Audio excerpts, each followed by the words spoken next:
Lovely, listener. Welcome back. Retailers are taking the law into their own hands to tackle shoplifters. Former Met Police Detective Peter Blexley is still here.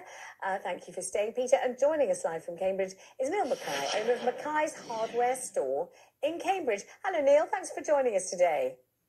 Good afternoon, Vanessa. Good afternoon. So tell me about the shoplifting situation. Are you subject to many shoplifters? Is it something you have to consider a great deal?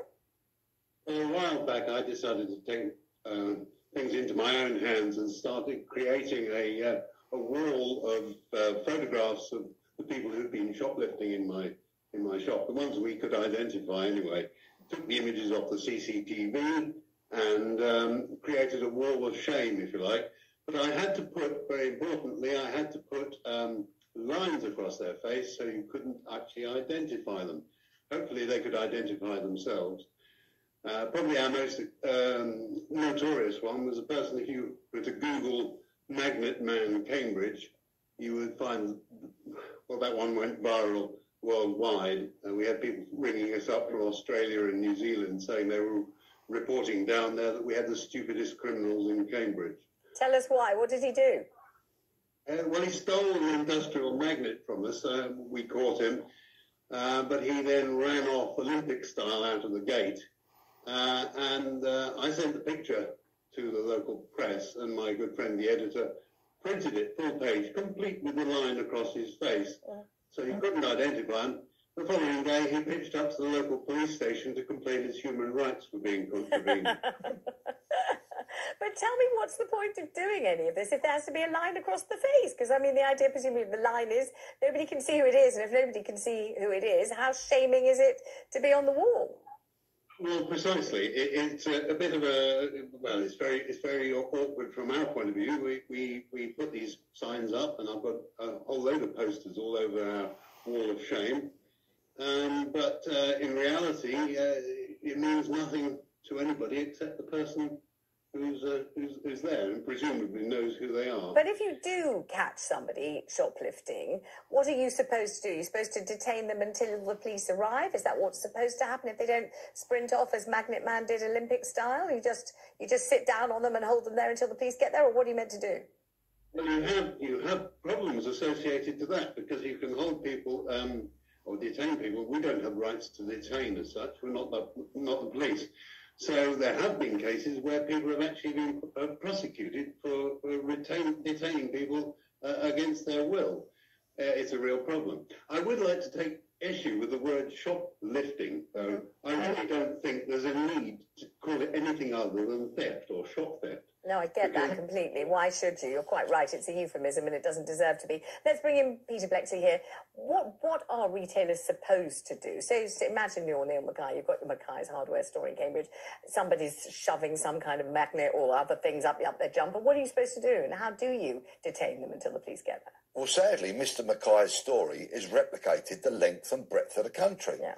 And this is symptomatic of the police who have surrendered the streets in many regards because they don't patrol them anymore. And shopkeepers, when they call for the police, might have an enormously long wait for the police to turn up, if they turn up at all. So what shopkeepers are now increasingly doing is they are turning to private security companies who have suitably trained bobbies, as they call them, who will detain shoplifters and who are making a real impact on reducing crime.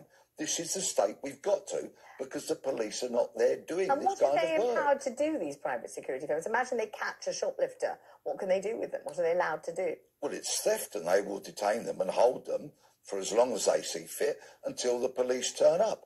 Then, of course, you do have problems if these people start getting violent, for example. But the good thing is some of these companies who now, as you can imagine, are expanding and expanding, do train their staff properly, and they pay them more than newly recruited police officers, which is astonishing. Absolutely astonishing. I mean, we were at a supermarket a few months ago. The other half and I saw somebody shoplifting. We also saw the security guard clock him.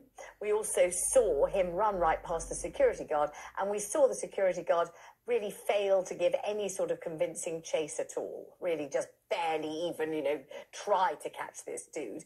And my other half said, well, that is because the security guard is poorly paid, and he is certainly not going to risk his life or getting beaten up or anything else to follow this guy and try and get the lamb chops that he shoved down his trousers. That's not going to happen. And that's why these shoplifters or thieves, as Neil Mackay quite rightly calls them, think they can get away with it because they know they can, because nobody's really going to try very hard to catch them. Yeah, and security staff get mixed messages. There's no consistency.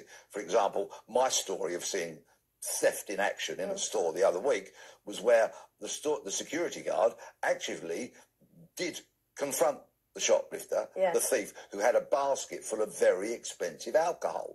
Once the basket had been dropped and some of the goods had broken, they'd smashed, but others had been retrieved, and the guy was putting up a real fight trying to get away, that's when the security guard went, I think I've done enough. So that's in stark contrast to what you saw. Yeah. And if we were to look at security staff, the length and breadth of the country, I'm sure we'd find huge inconsistencies. This is the trouble. So much of patrolling the streets, responding to crime, which has the horrible title of lower level. I don't like that title. Somebody clever needs to think of something better than that. Because the police aren't attending to shoplifters in many areas, because they're not being routinely and constantly detained, arrested and charged, this is where we've got ourselves. Peter Bleksley, thank you. Coming up, the brand new Chancellor has reversed almost all tax cuts in his 4th day on the job.